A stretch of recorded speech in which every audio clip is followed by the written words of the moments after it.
अस्सलाम वालेकुम dear students. तो बेटा हमने प्रीवियस लेक्चर एलआर सर्किट से रेलिवेंट पढ़ा था, जिसमें हमने ये चीज़ डिस्कस की थी कि हमारे पास एलआर सर्किट को कैसे डेवलप किया जा सकता है। किस तरह हम एक वायर को एक एलआर सर्किट के तौर पे कंसीडर कर सकते हैं, या फिर किस तरह से हम डिफरेंट एक्सटर्नल कंपोनेंट्स लगा के रजिस्टर और इंडक्टर एलआर सर्किट्स को डेवलप कर सकते हैं। और फिर हमने इसमें यह चीज़ देखी थी कि हमारे पास किस तरह से एलआर सर्किट डेवलप होने के बाद सर्किट के अक्रॉस करंट की value with respect to time कैसे चेंज होती है, कैसे वेरी होती है। तो बेसिकली हमने कल इसमें करंट की चेंजिंग की बात की थी। लेकिन अगर हम ये चीज़ नोट डाउन करना चाहें कि हमारे पास किसी भी सर्किट के अक्रॉस एलआर सर्किट के अक्रॉस ग्रोथ ऑफ करंट कैसे पॉसिबल है, या किसी भी एक सिंगल पॉइंट पे या किसी सिंगल इंस्टेंट पे हम करंट की वैल्यू को एग्जैक्टली कैलकुलेट करना चाहें, तो हमें उसके लिए एक प्रॉपर रिलेशन डेवलप करना होगा। और उसी प्रॉपर रिलेशन की डेवलपमेंट का नाम हमारे पास growth of current across LR circuits हुआ करता है। तो मैंने जैसा कि आपको बताया था कि हम उन्हीं एलआर सर्किट्स की चेंजिंग करंट की इक्वेशंस को कंसीडर करते हुए ग्रोथ ऑफ करंट को डिस्कस करेंगे। तो बेटा हम यही चेंजिंग करंट की इक्वेशन को कंसीडर करते हैं, d I by d t equals to E minus I R divided by L, जिस इक्वेशन को हमने फेराडेज लॉ के ज़रिए इस लूप के लिए कैलकुलेट किया था। तो इसी इक्वेशन को कंसीडर करते हुए हम क्या करेंगे, ग्रोथ ऑफ करंट को डिस्कस करेंगे। तो अगर हम बेटा इस इक्वेशन पे गौर करें तो हमारे पास करंट के कंपोनेंट्स गिवन है with respect to time, EMF है, current with respect to resistance है, और इंडक्टेंस की बात की गई है। तो हम इस इक्वेशन में से सिंपली क्या करते हैं, आई वाली टर्म्स को लेफ्ट हैंड साइड पे इकट्ठा कर लेते हैं और टी वाली टर्म्स को राइट हैंड साइड पे। तो अगर हम ई माइनस आई आर को इस साइड पे डिवीजन में ले जाएं और डी टी को इस साइड पे ले आएँ, तो हमारे पास कुछ इस तरह की इक्वेशन डेवलप होगी। और हमें पता है बेटा कि हमारे पास टाइम ज़ीरो के कॉरेस्पॉन्डिंग जो करंट की वैल्यू होगी दैट इज़ ज़ीरो, और सर्टेन टाइम टी के कॉरेस्पॉन्डिंग हमारे पास सर्किट के अंदर मैक्सिमम करंट बिल्डअप हो चुका होगा। इट मीन्स कि टी के कॉरेस्पॉन्डिंग आई भी इक्वल हो चुका होगा आई के।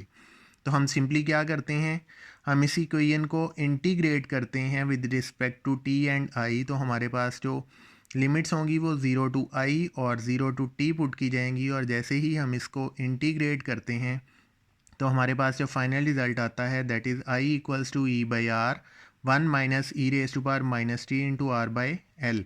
इट मीन्स कि जो करंट है वो मैक्सिमम कब होगा या किस पे डिपेंड कर रहा है, ई बाई आर की वैल्यू पे, और ये हमारे पास साथ में एक्सपोनेंशियल फंक्शन आ रहा है। और इसी इक्वेशन के ज़रिए हम किसी भी सर्किट के अक्रॉस एग्जैक्टली करंट की वैल्यू को मेजर कर सकते हैं। यहाँ पे मैंने इसकी इंटीग्रेशन सॉल्व नहीं की, ये आप लोगों की असाइनमेंट है कि आप लोगों ने इस इक्वेशन को इंटीग्रेट करते हुए ये फाइनल रिजल्ट गेट करना है। और दूसरी असाइनमेंट आप लोगों ने ये करनी है कि क्या हमारा ये रिलेशन एग्जैक्ट है या नहीं। इसी रिलेशन को यूज़ करते हुए जब आप इसको डिफ्रेंशिएट करोगे तो हमने ये चीज़ कैलकुलेट करनी है कि क्या इस इक्वेशन को डिफ्रेंशिएट करने से हमारे पास ये तीनों रिज़ल्ट गेट होते हैं या नहीं। अगर ये तीनों रिज़ल्ट इस इक्वेशन से आप लोगों के गेट हो रहे हैं तो इट मीन्स कि ये हमारे पास करंट की कैलकुलेशन के लिए एक परफेक्ट इक्वेशन होगी। अब इसी चीज़ को हमने ग्राफ के ज़रिए देखना है कि हमारे पास कैसे करंट वेरी करता है विद रिस्पेक्ट टू टाइम। तो हम ग्राफ के ज़रिए देखते हैं कि हमारे पास किसी भी एलआर सर्किट के अक्रॉस जो करंट है वो विद रिस्पेक्ट टू टाइम कैसे वेरी करता है। तो याद रखें बेटा कि हमारे पास हमें इस प्रीवियस रिलेशन ने ये चीज़ बता दी कि हमारे पास जब मैक्सिमम करंट किसी भी एलआर सर्किट में इस्टेब्लिश हो चुका होगा तो वो एग्जैक्टली डिपेंड कर रहा होगा ई बाई आर की वैल्यू पे। और ई बाई आर का फैक्टर हमें ये बताता है, जैसे हमने पीछे तीन रिजल्ट्स गेट किए थे, कि स्टार्ट में सर्किट का करंट मैक्सिमम होगा, फिर आहिस्ता आहिस्ता डिक्रीज़ हो रहा होगा, और at the and changing current तो बिल्कुल स्टॉप हो चुका होगा। तो डेफिनेटली फिर हमारे पास जो ग्राफ है एलआर सर्किट के कॉरेस्पॉन्डिंग करंट की इस्टेब्लिशमेंट का वो कुछ इस तरह का बन रहा होगा। ये सर्किट का ग्राफ जो हमने आई और टी के कॉरेस्पॉन्डिंग कंसीडर किया है, ये हमें ये बता रहा है कि स्टार्ट में चेंजिंग करंट रैपिड होगा, Aahista Aahista change in current slow down होता जाएगा, और एट दी एंड तो हमारे पास चेंजिंग करंट बिल्कुल ख़त्म हो चुका होगा। तो कुछ इस तरह का ग्राफ आपके पास चेंजिंग करंट होगा। अगर हमने वो प्रीवियस तीन रिजल्ट्स गेट ना किए होते तो डेफिनेटली आपके माइंड में कुछ इस तरह का ग्राफ आ रहा होता जो कि हमें ये बता रहा था कि करंट स्टार्ट में रैपिडली इंक्रीज़ करता हुआ मैक्सिमम वैल्यू को रीच करेगा, जबकि ऐसा नहीं है। ये ग्राफ हमारे पास परफेक्ट वन नहीं है। एलआर सर्किट के अक्रॉस चेंजिंग करंट का graph with respect to time कुछ इस तरह का डेवलप होता है। अब यहाँ से हमारे पास बेटा ये जो इक्वेशन हमने फाइंड आउट की है ये हमें ये बता तो रही है कि मैक्सिमम करंट कैसे आ रहा है, लेकिन अगर हमारे पास दो डिफरेंट सर्किट्स गिवन कर दिए जाएँ जिसमें इंडक्टर और रेजिस्टेंसेस की वैल्यूज़ को सर्टेनली चेंज कर दिया जाए, तो फिर हम ऐसे सर्किट्स के लिए एल आर की वैल्यू को कैसे कैलकुलेट कर सकते हैं, करंट की वैल्यू को कैसे कैलकुलेट कर सकते हैं। तो डेफिनेटली हमारे पास उन दोनों के फिर पहले से ग्राफ बनाने पड़ेंगे जो हमें कुछ इन्फॉर्मेशन गिवन करेंगे और हम उनके करंट्स को कंपेयर कर सकें।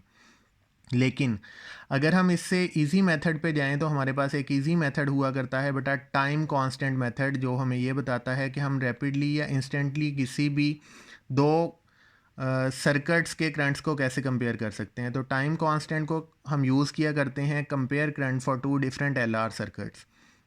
तो हम टाइम कांस्टेंट कैलकुलेट करने के लिए इसी इक्वेशन को यूज़ करते हैं। अगर हम सिंपली क्या कर दें बेटा, यहाँ पे t को इक्वल कर दें L/R, तो डेफिनेटली फिर हमारे पास जो e की पावर होगी वो -1 के तौर पे रेज होगी, और आपको पता है e⁻⁻1 को हम सिंपली क्या लिख सकते हैं, 1/e। तो फिर i will become equals to e/r into 1-1/e।